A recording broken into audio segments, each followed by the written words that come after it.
المسلسل التركي العبقري يعد من الأعمال الدرامية المميزة التي خرجت عن المألوف في الدراما التركية التقليدية.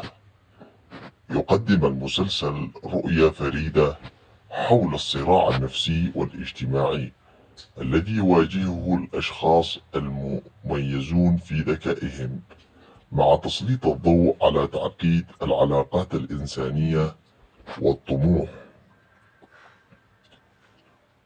تدور أحداث المسلسل حول شخصية العبقري، وهو شاب يمتلك ذكاء استثنائيا يجعله قادرا على حل أصعب المشكلات وتحقيق إنجازات غير مسبوقة. ومع ذلك فإن هذا الذكاء يصبح عبئا عليه، حيث يواجه صعوبات في التواصل مع الناس ويجد نفسه معزولا اجتماعيا.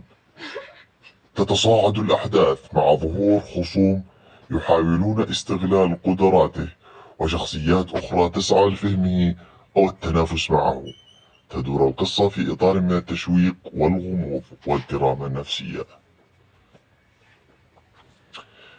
المسلسل يتكون من 20 حلقة، حيث تجمع شخصيات عميقة. كل شخصية في المسلسل لديها أبعاد نفسية واضحة تجعلها مؤثرة في تطور الأحداث.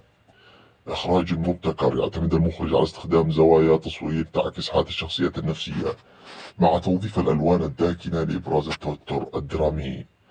ثم تأتي موسيقى تصويرية ملهمة ترافق المشاهد الأكثر تأثيرا، موسيقى تعزز من الشعور بالعمق والغموض. وتم التصريح